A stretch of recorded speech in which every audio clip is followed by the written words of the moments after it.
welcome to our YouTube channel. This has been one hell of an experience trying to get on, trying to call people, and our dear government or whoever is posting things saying emergency calls only. So, Penny Gamble Williams, oh, my darling, she's been on here for an hour and a half trying to get through this. Walks on Water, who is on, but it apparently is lagging. I don't know if she can even hear us.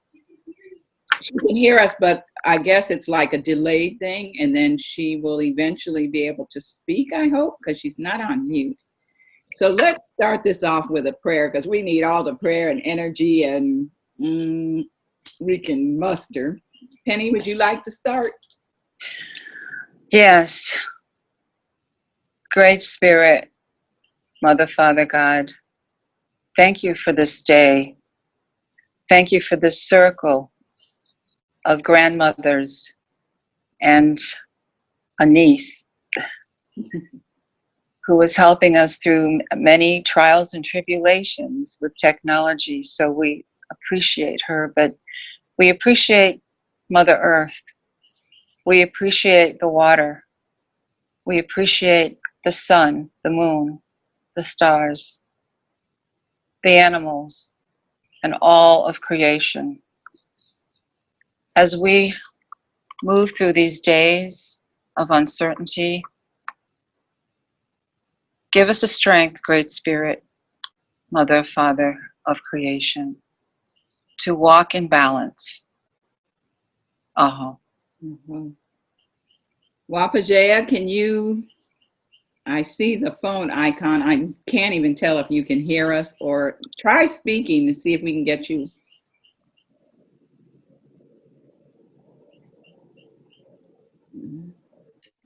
Boy, oh boy, oh boy.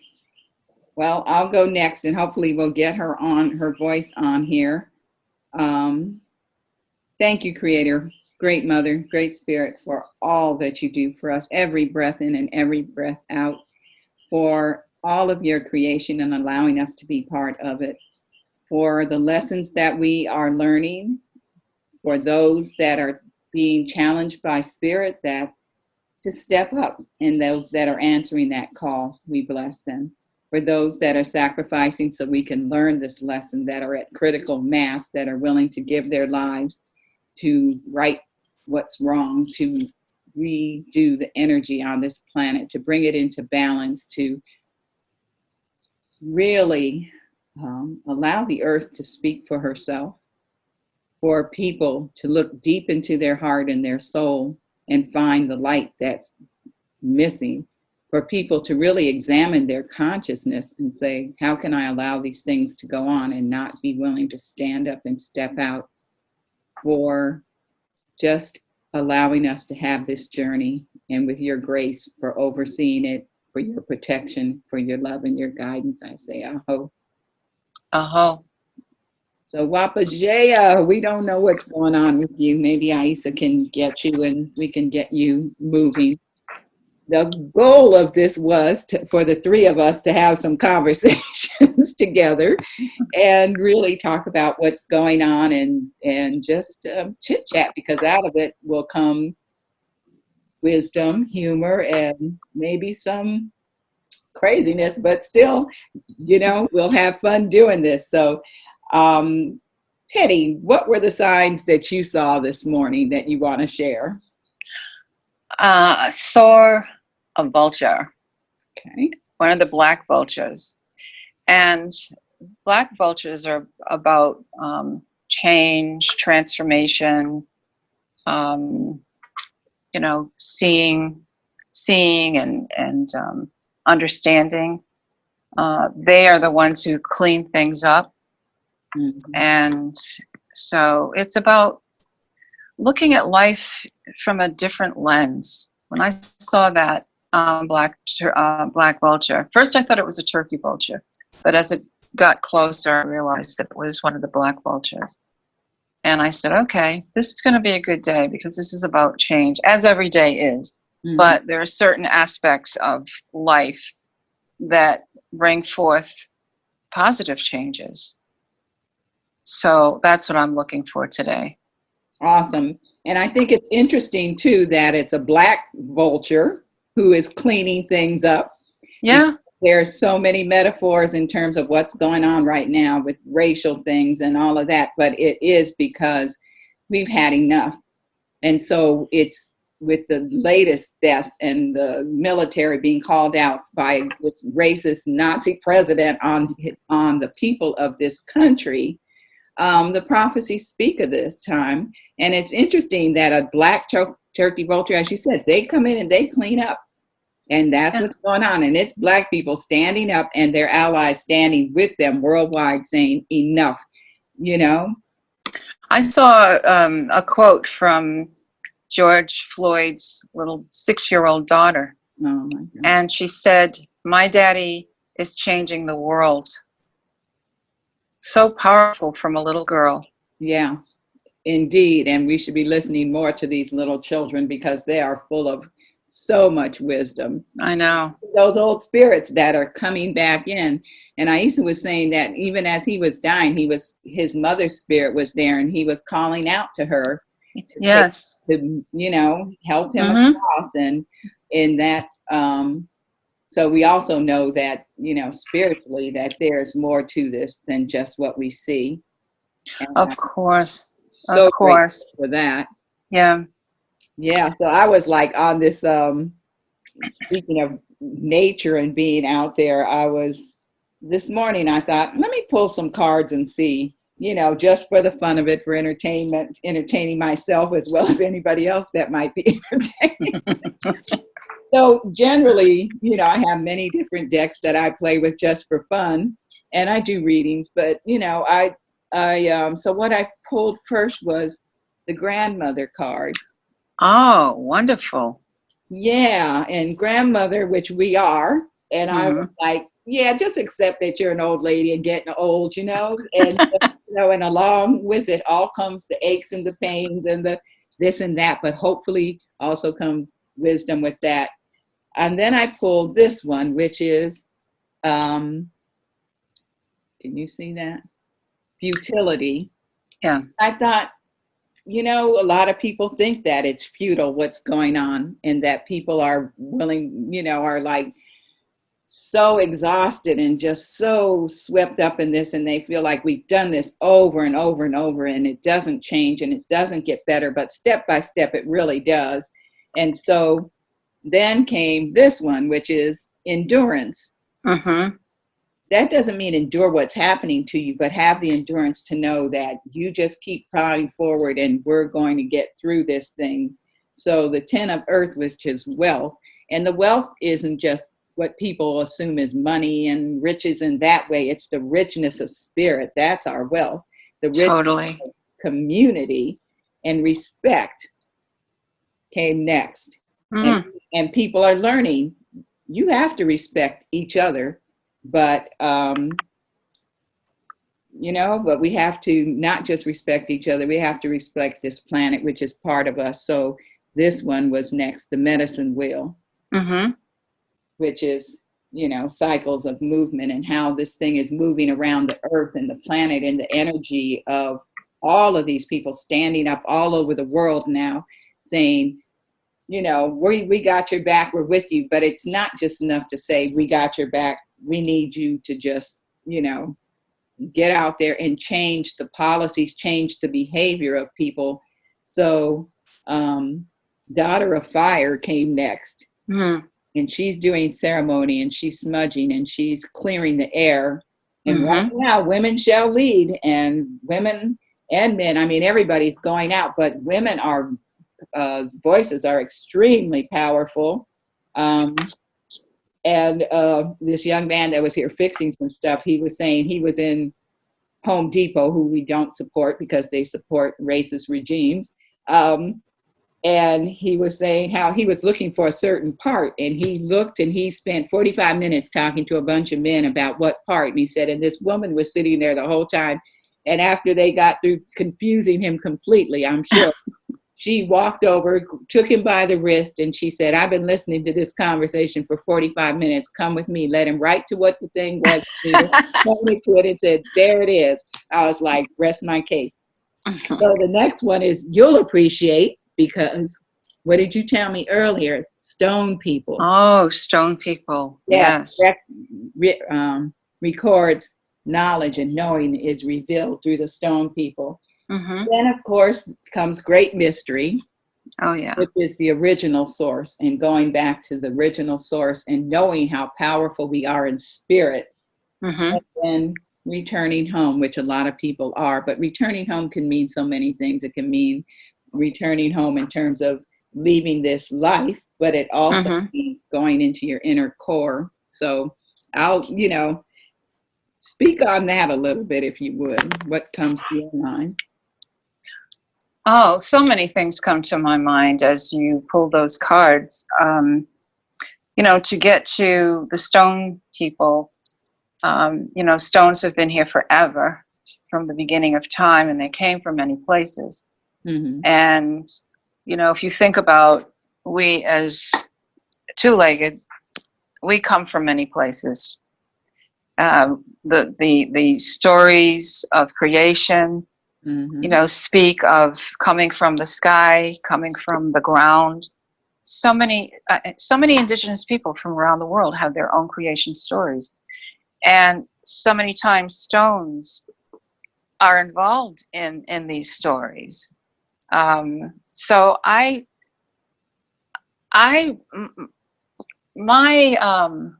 how can I say? I don't want to say wish, but I would like to imagine that while we are all in this crisis, that there will be certain people that will decide to delve deeper into what this life means. Mm-hmm.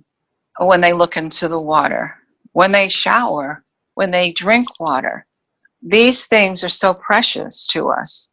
And I think that we've been so removed from the natural order of life. We're walking on concrete, and these brick buildings, and places where you can't really breathe the way you need to because there's not enough air circulating. So you kind of forget, what does the air really feel like, especially people that have to work, and they're in these tall buildings, all cooped up every day. Yeah, it might have air conditioning, it might have heat, Mm-hmm. but are you getting any natural supplies of the air and the sun? How important the sun is. It's vitamin D. So no wonder so many people are sick. They're not spending enough time outside. They're not spending enough time really communing with this mother that gives us everything in life. So I don't know. The stone symbol made me think of all of those things. Mm-hmm. Yeah. And you and I both talk about chemtrails constantly, and and it was so lovely. I'm at the Patuxent River at the headquarters. That's where I'm staying, and just have been so blessed to be here and hold space here and energy, and where I support the Patuxent River Keeper, Fred Tutman, and so do you, and a lot of other people. And this river, and being able to pray at this river and exchange energy, and with the sun, and we have a full moon coming at us, and just watching life moving through, and the diversity of it. I was laughing because there were some snakes on the deck, and people are so challenged by snakes, and you and I have had this conversation. I love snakes. I think they're just awesome. I do too. And they see those snakes, and right away their fear factor just starts escalating, and you see them moving back, and I'm like, don't you bother my snakes, leave them alone. It's their home. They're on the sauna. These particular snakes do not bite. They are not aggressive. They're more afraid of people than they are. But it's really interesting because they were laying there on the deck sunbathing, and here comes a raccoon, and the raccoon just trotted on by, and then went into the reeds at they weren't even there. I thought, why, and then the assortment of birds. There are so many birds here of all kinds of varieties, where you just hear all these different conversations going. And I go out at the river at about 6 a.m. to pray, and I'm just listening to all these different birds that are praying and having conversations and watching them, you know, in all their different colors and sizes. Yeah. And it's amazing. And I think all of them exist together, are in, you know, many different ones on the same tree, which is a myriad of varieties of trees and plants. And Right. I thought, nobody's out here fighting with each other. Nobody, no tree's like, no, I only accept sparrows on me. You go away and go to another tree, you know, and all of that. And I thought, you know, nature is our example, but we don't look at it. And all these people that say they speak for the earth and they're trying to save the earth and they're environmentalists and all that, but they have this thing where they separate nature from people. And they even have this idea that, oh yeah, I'm going to save the waterways, or I'm going to save the forest, or I'm going to save all of that. And so right now, that's their whole thing is, well, what about all the animals and all the plants and things that are becoming extinct that are on this planet? Mm-hmm. You cannot separate what is happening to those species from humans and what is going on with, you know, killing Black folks or Native folks or whatever it is that, you know, in your mind and your heart, if you make that distinction, because Native people, indigenous people know that we're all related. That tree is related to me, is so is that plant, so is that bug, so is, you know, that we all live on the earth together. And she didn't say, you have more right to be here than I do. She's putting up with all of us, and she's correcting things as they need to be. And so when people make those kinds of comments that they're environmentalists and they're, you know, they're standing for the environment, if you don't get the basic concept of spirit, that these are your relatives, but so was every single person on this planet. And when your mind can separate and deviate from that, and okay, well, so what if these people are being killed, or they might be being killed, but yeah, but I'm trying to save, you know, this other species from being killed. It goes hand in hand. You cannot kill one thing without harming every other thing. Exactly. And this is what I'm talking about. You know, my vision is for people to start realizing this. And of course, it takes people telling them, explaining to them, or doing it by example. You know, if people really want to start opening up and shift, this is all part of it. It's not like, I got to get another job, or, you know, how am I going to get from point A to point B, which of course are all part of, you know, living in this Western construct. However, if you don't sit back and understand who, you know, who you are, who we are, and that means going within, that means accepting yourself for who you are and understanding yourself, how we work, you know, our organs, every single thing. It's so important to understand our whole being, from our spirit, from our mind, and from the body. And once we understand that, then we can start looking around at the earth, if it happens to come in that order, and understand our connection, you know, to everything, to being related, like you said. I mean, these are part of the teachings.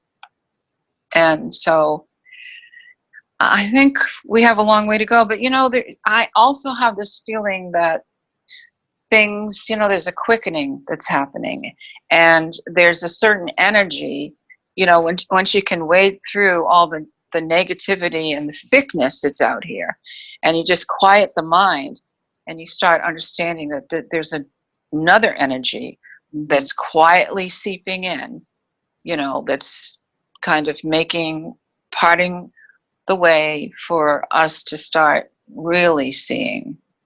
You know, there's what can be seen, and then there's the unseen. And I think that's what's starting to happen for a lot of people. You know, there's an awakening. Yeah, I agree. And I think just when you see these videos on YouTube or whatever of all the people pouring out into the streets of every race that are coming together, and you see acts of kindness in these times where people are having tear gas thrown at them, and you got a military coming out. And I just keep saying, you know, putting energy around our military people too, as well as good police officers Mm-hmm. and saying, examine your heart and your conscience. You know, you need to step up, yes, but you have to consider in your own heart, mind, and spirit, are you going to really shoot your own people? Are you, you know, this military is made up of people of many races and colors, and, you know, even Army veterans that have served many tours in this country, and the military that are being deported and sent back to other countries and not welcome in the land that they fought and spilled their blood for. Not to mention Native people and this whole notion from these idiots that this is a white country. Obviously, none of you can read, because if you could, you know that you're the invading force. You're the ones that came here because people in your own country who are white like you did not want you there, that oppressed you and opposed you. And so you ran, and you ran to someplace else and got there. And instead of bringing with you the spirit of, I was persecuted and I know what that feels like. Oh, here's some people that are going to help me out, but how can I take advantage of them and then wipe them out and take what's there? So you brought that whole mentality of oppression that was exhibited and put onto you, that you didn't like, onto somebody else. But this has never been a white country. It never will be a white country. You know, it's, and Yeah. somebody told me years ago, they said from space, when we were talking about New Zealand or someplace, and they were saying the vibration was a violet color. And Mm-hmm. that, and then other people have been saying to me over the many, many years of what draws people to this country from other countries. It's the prayers and the blood of Native and African and other people that are soaked into this land, for all the ceremonies that they've done that raise the vibration on this spot, that draws people here because they feel that energy and they're attracted to it. But then when they get here, a lot of them then try to destroy what brought them here in the first place. And so, you know, I look at how we all need to be, you know, it's about spirit. I just keep coming back to that. It's about spirit, Yeah. not about all this other stuff. Because even looking at what's going on, it's people's spirits that call them out to do the right thing, because they are spirits of the same kind Right. of energy. Where, and it doesn't, and they're not all going to look the same, and everybody that looks like you is not going to be for you either. Mm-hmm. So you go ahead. No, I mean, I'm thinking about so many things, and when I think about the new people that came, you know, many moons ago, 1500s, 1400s, 1500s, and 1600s. Mm-hmm. We have to keep in mind that there were always explorers who were working for the crown, Mm-hmm. who came to see the lay of the land. If there were people, you know, just what's here. And I think about manifest destiny and, you know, the doctrine of discovery. So when you put all those things there, a lot of people that came here on these ships were being used, you know, to come and set things up. And then they would have different people that would come who would become, you know, the governors or the rulers or, you know, in charge, Mm-hmm. who had a direct connection to the crown. So it was very important in their minds to come and see what they could take. And so here we are. Mm-hmm. So a lot of people came for other reasons, you know, for safety, because they were being persecuted. And some of them had been imprisoned and they were just let out, you know, just go. But it was somewhat of a trap in a sense. But see, the narrative, you know, got changed to make it a pretty story. Oh yeah. And so here we are, 1620, 2020, and then last year it was 1619.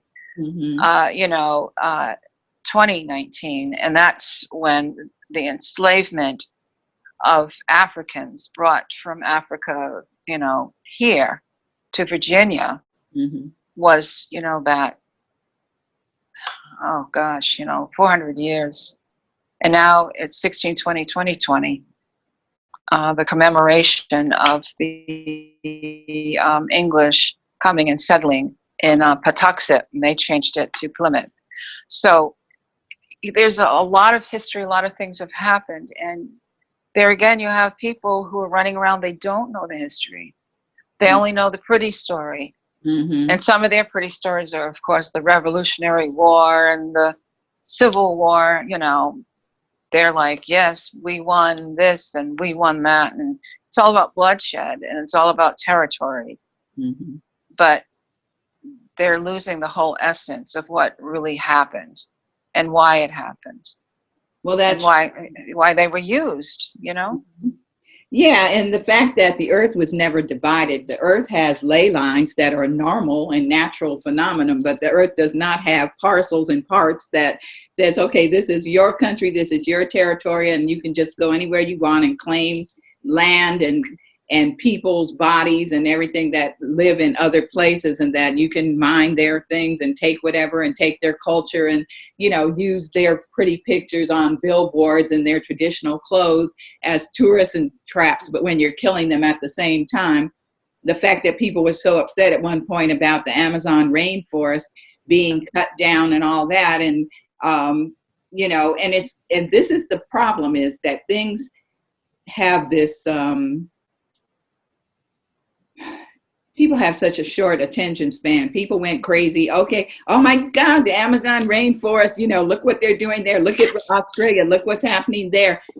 Okay, yeah, look what happened. And people were so upset. And now that story has faded away. But at the same time that all of those things were happening, they were killing and have been killing for years the indigenous people that live there, that have held that energy of that space all that time, along with their relatives, the trees and stuff, that they don't see any difference between them. And in Australia's burning and everybody's saving the koalas and this and that, which is awesome. And I'm not putting that down. However, the original people, the Aboriginal people of Australia that are there have been killed since the settlers came there. They've been killing people, you know, and now, and they're still to this day killing people. And then some of them are like, oh my God, look what's happening in the US. Look what's happening at home.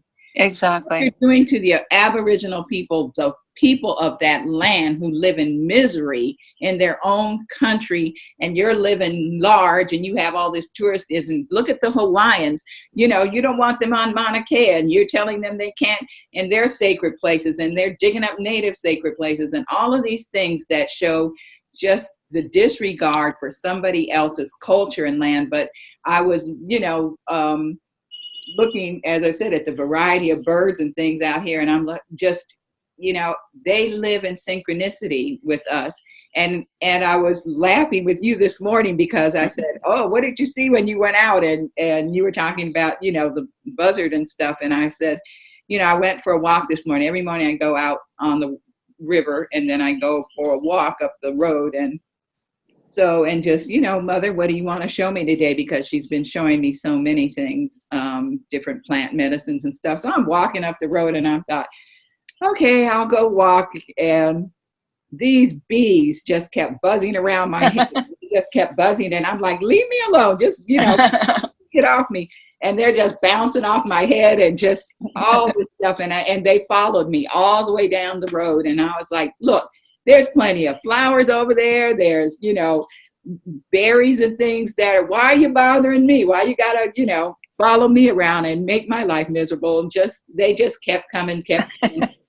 So I got finally to a place where I thought they were leaving me alone. Little did I know they were just sitting back for a minute, letting me think they were. And this is how funny nature is, because not just them, but all these other animals and fish and all these other things, as I'm becoming more in sync with their energetic vibration. We're having a great time messing with each other. So anyway, I just thought, okay, what are these bees doing? I just finally just gave up and came on back to the house. And I thought, So I was talking to Fred Tutman, the river keeper, and I was like, you know, these bees were just following me and stuff. And he said, well, what do you think it is? Do you think it's pheromones or something is why they're? And I'm thinking, maybe, because if they're bees, that might be a good thing. And then I thought, maybe they're those damn horse flies. And I'm like, Hmm. If that was right, but then I was like, no, it wasn't that. It must have been the bees. But, I just saw Wapajea light up for a second. Now she's gone. Maybe she can try to get back in. But Yeah. yeah, and it's just so just to get you through the day, because I know this is so stressful what's going on out there. And we have young grandchildren, we have husbands, we have brothers and sisters that are, Yeah. are in jeopardy every day, even before things have escalated to this point, which is the tipping point. It had to come to this where Yes. enough is enough. We're sick of being bullied. We're sick of all of the murdered and missing Native women and Black women and women of white women and just, And Latinas children. children. Yeah. And then all of these people that are standing up now, which is a great thing. But I also want to know why these children are still in cages and why all these mothers and grandmothers and people that, why wasn't there millions of, they came to DC for the Million Women's March and they had a great time and they were in the restaurants and this, that, and the other. And I'm like, you wear these uterus hats and all these other things that people put on. Why did not they all decide to go down to the border and say, give us those babies? We wouldn't let you do this to ours, and it's not okay for you to do it to them. And they're still in cages and they're still being murdered, these kids. And, and to me, it's like, love these kids is like you love your own. And when you say you're for the environment, this is what really just jerks my chain about the environmental movement and the environmentalists, because you're missing spirit, and that's what's never at the table. And it's like, if you really believe in the earth and the environment, then you cannot not love those kids. They are part of this earth. They're part of this creation. And if you think doing that to them is okay, and don't tell me how you cried and you prayed about it and all that, and you want your God to do something, and your God's looking at you saying, when are you going to do something? I got control. When are you going to step up and do something about this? And this whole thing about divide and conquer in people's minds. Well, where were these people when we were being harmed? It's not okay to harm anybody, because when they came for you, I did nothing. When they came for that one, I did nothing. But when they came for me, there was no one to help me. Right? Yeah. And that's, we're close to that. But I believe within my heart that what we are witnessing now is really going to cause a major shift. We've seen things, from the coronavirus. Look at all the stuff that has happened. And now here we are with the murder of this man, George Floyd, and all the other Black and brown and red people who have been murdered. So all of these issues are coming up, and people are calling out the names of so many people that we've never heard of, who didn't make the nightly news for a flash and then it goes away. I think about Sandra Bland. I think about just all the young child, that 12 years old, playing with a BB gun or whatever he was playing with, and he gets shot and murdered within seconds, as he ran. This absolutely must cease. And in order for people to get in that state of mind, they're going to have to see all of these things happening, and they're going to have it right in their faces, in order for the message to get to hear the heart. And I believe that's where we're going, because people are living in fear because of coronavirus and what we're being told and what we're not being told, and some of the lies to keep people in a panic and full of anxiety. So, this is like a volcano, and it's erupting. It's been sparking, and now it has erupted because people have lost their jobs. They lost their livelihood. They don't have the money, and we're all getting squeezed. Yeah. And so now people are saying, like you said, enough. And once that energy is out there, it's going to be very, very hard to pull people back, no matter what they say they're going to do. We're going to get the National Guards, we're going to get the Army, the Air Force is going to fly over you, everything. But I don't think it's going to really stop people. No, I I don't think that we've gotten, we talk about the crossroads. Well, we are at the crossroads. There's no doubt about it. We are really at the crossroads. And we just have to be prepared. But I believe out of this, cesspool, the water will clear and become pure again. I mean, that's the only way it's going to happen. We're just going to, because when you think about all the people around the world that are rising up, George Floyd is, he's like, I don't want to say the catalyst, but I mean, he is a symbol now because of all the other oppression and all the other murders of people in Palestine and, Iraq and Iran and Afghanistan and, Uzbekistan, and you name it. Right. This is happening everywhere, like we've been saying. And so when you have people rising up all over the planet, it's really going to be very hard to quell it. Yeah. It's not going to be silenced. We will not be silenced anymore. Yeah, I think we've gotten to that place where, and especially thank God for the young people, because that's who you're seeing in the streets, and they're wanting to know what the old guard is. You went through that. My daughter, Aisha, was like, yeah, well, we don't want to hear what happened. She said, our generation is tired of the older generation saying, yeah, we're not doing this right now. She's like, you're not leading. We don't see you stepping up. And all these things that we're seeing, it's young people in the street. There are some oldsters, of course, but the majority are young people that are out there that have had enough, and they're not scared of you. They're not going to back up and back off because they realize that, this is their future at risk. Not just, they've been saying, you all have screwed up the environment. Look what you're doing to the rainforest. Look what you're doing to all these things. And they've got all the pressure of, do we even have a viable planet to live on? You all are you're going to, leave this life and leave us with this mess you've created. So, they're stepping up, trying to, and they get it, that it's not just about trees and things, that these are symbiotic things, but that if you don't have a place for all of them to live peacefully and live in harmony and be safe and have a voice, and they're putting their hands in the ground and they're making that connection. They're growing gardens, they're farming. That's right.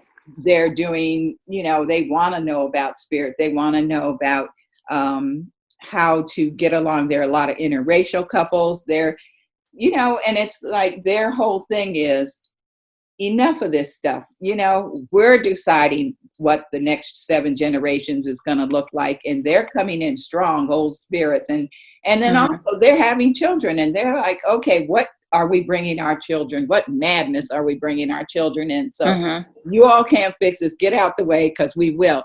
My thing to them is all of the millions and millions of dollars that you put into all these celebrities that you pump up, that are silent, that aren't in the streets with you, that have these large homes and, I love Kaepernick, because he puts his money with and his career and himself on, Denzel, who stood in front of a homeless black man that the police were coming at, and put himself right in between them and eased that tension and took that man, all of these folks that are, we support with our dollars, and all these musicians and stuff, they are not in the streets with these young people. Some of them are. Some of them are. Majority, you know what I'm talking about. It's not that none of them are, but some of them have become extremely wealthy by these kids and people, and they're not out there. And I don't know, because I don't watch TV, but I don't know that the Kardashians using black culture and all that. But are you out there marching? Are your family out there that's sucking all this money out of the black community using black culture? Are all of these other ones that are out there? And I'm lifting up Maimuna Yusuf, because Mumu Fresh, because she speaks it. her song about Sandra Bland, just go to her, YouTube channel and go to her website, because she speaks the truth, and she's putting herself out there, speaking for women and all of that. And I'll Penny, have to also put my son in there too, Mark Carey, who is, doing similar things, informing people and getting out there and telling it like it is. yeah, absolutely, and Mm-hmm. it's such a beautiful way too, and such an awesome musician. Yeah, people, and we'll put a link to how you can find his things, and maybe And my Moonas. yeah, and Penny's too, because she's such a fantastic artist that, not just an artist, but she was chief of her tribe, and she can tell us a little bit about you, Penny, for those that don't know you. Oh, wow. Where do I begin? It's been an interesting journey. But there have been different parts of my journey where I wasn't quite sure where I was going or why I was being led to different places. But to make a long story short, I guess you could say it started in my mother's womb, and I was raised, having a pretty good understanding of the different cultures, my African and Native culture and the European, as I look at remembering my grandmother, it's all there. And they used to talk a lot about it. And so as I moved through different time periods of being able to spend time with the different relatives, my Wampanoag relatives and stuff, things were etched in my mind. And I didn't always ask the questions that I wish I had answered as, I got older and they went on to the spirit world. But I got led to different people and different things. And when I moved here to DC in 72, it was during the time of the Trail of Broken Treaties. And then next thing you know, in February of 73, Wounded Knee. And in 78, The Longest Walk. Yeah. So I got involved with The Longest Walk, and my whole life changed. I became a member of Women of All Red Nations and AIM, and worked at The Longest Walk office as they were closing things down. It took several months. I met so many people, Archie Fire Lame Deer, and I just eventually I met Chief Fool's Crow. And a lot of people from, my own community that I knew about, but had never really sat down and talked with them. So it just opened up so many things. And then when I met in 78 and 79, the Tyak family, who were very, very political, spiritual, they were like right in the middle of everything. That was another thing that made me realize I need to go back home and I need to find out what's going on with my people.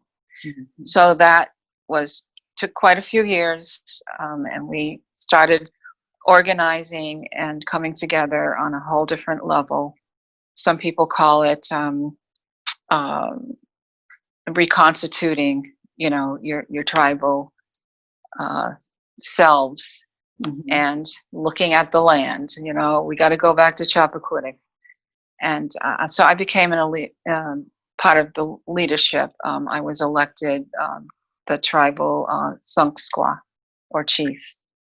I served for 7 years, and I'm now the spiritual leader. I've been the spiritual elder leader since, I think, 2002. The elders didn't want me to kind of fade away during, from the time I became a leader. They wanted me to stay connected through the ceremonies that I did. And so here I am, and we're still struggling, still trying to get to get the land that we know belongs to us.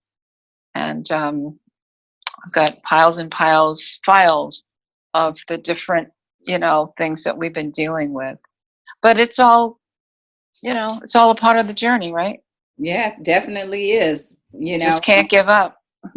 No, you can't. And everybody's put where they're supposed to be.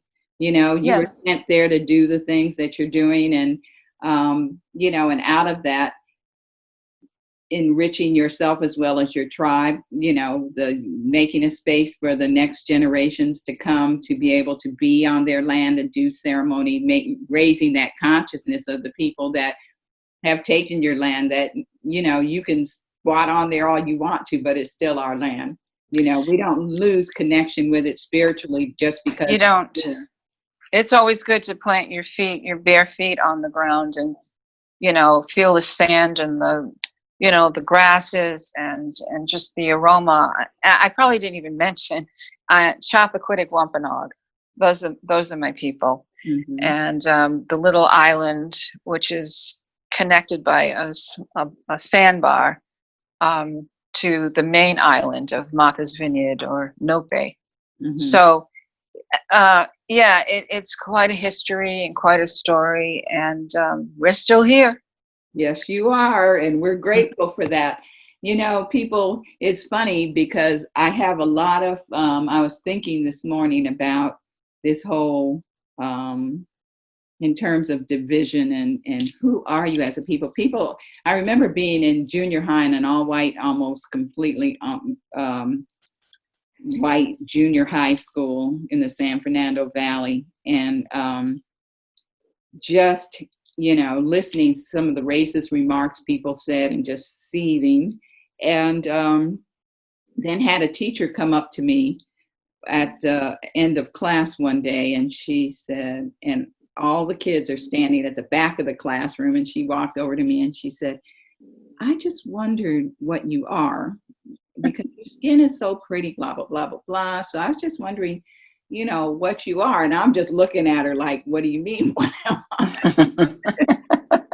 Well, I just wondered, who are your people, and all that. And my parents, my mother was a firebrand, Peggy, Bowden Albert Harris, Peggy, and her, her people, her mother, was Cherokee and Irish, and and her father's mother was Powhatan. And so she just, growing up with hearing stories around that, and assortment of ranges of colors, hair, skin type, colors and hair textures, eye colors. I have green eyes. My mother had green eyes. Some, other people have brown eyes. And then on my father's side, having his mother was Cheyenne and Blackfoot and Irish.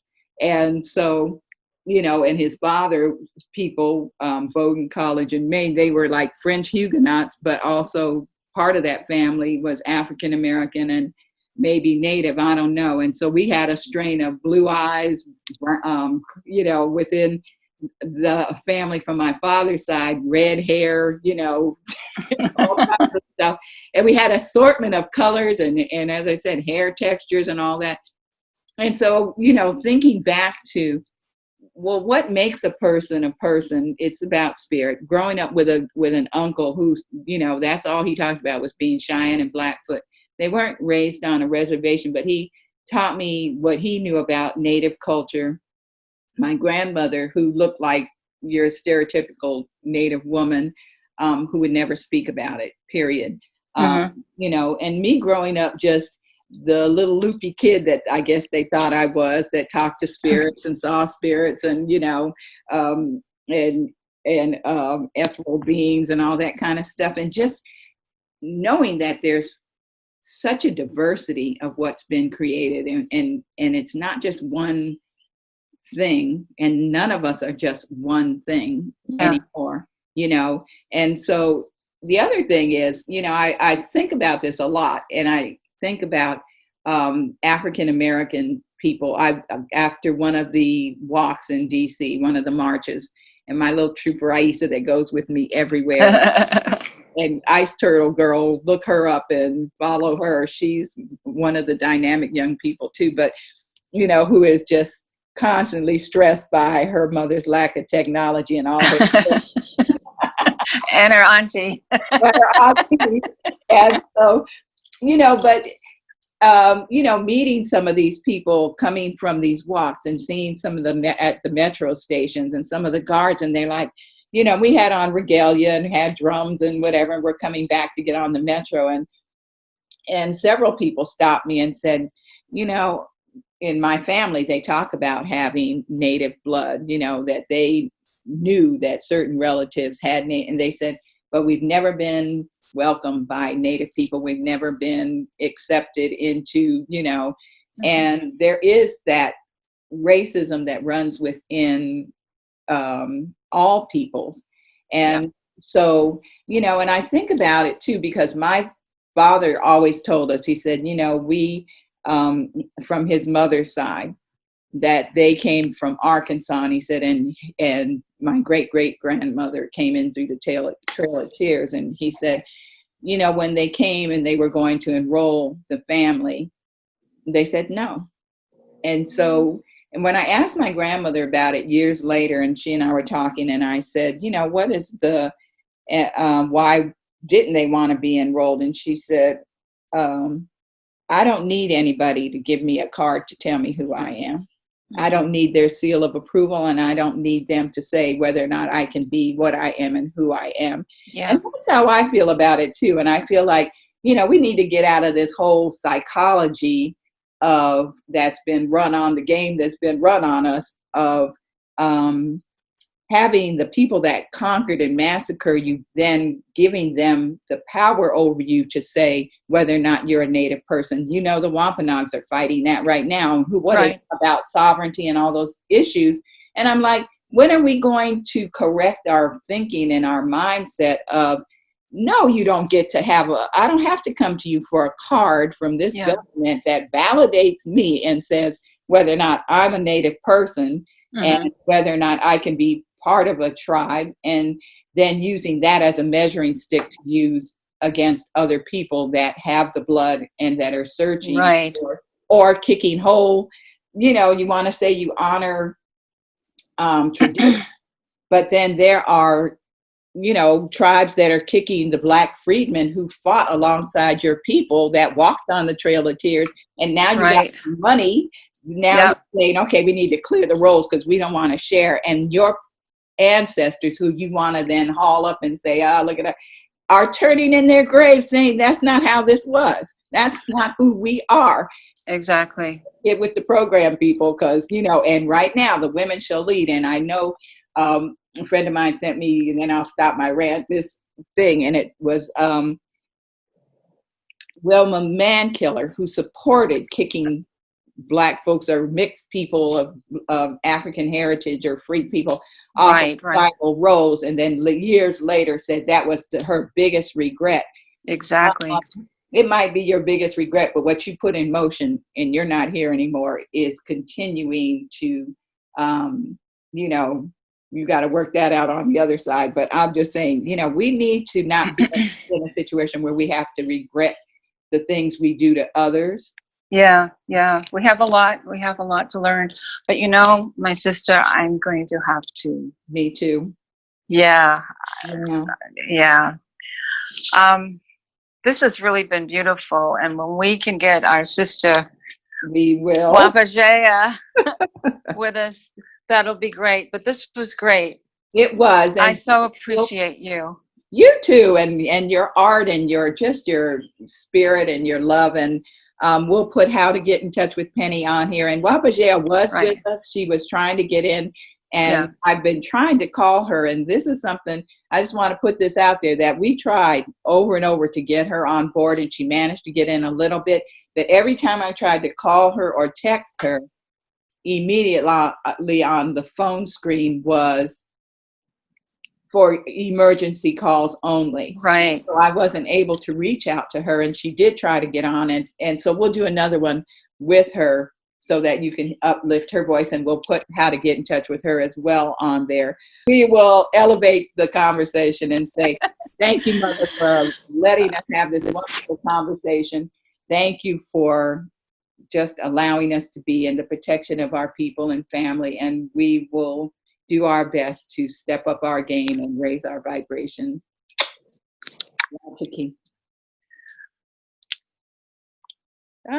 Quinny. Aquini. Oh, yes. And Katavatash. Tabatas. I'll get it one of these days. Aquini was hello, right? No, it's peace. And that's a good way to leave. Wonish until we meet again. All right. Gotcha. Love you. Love you. All right. Bye-bye. Bye.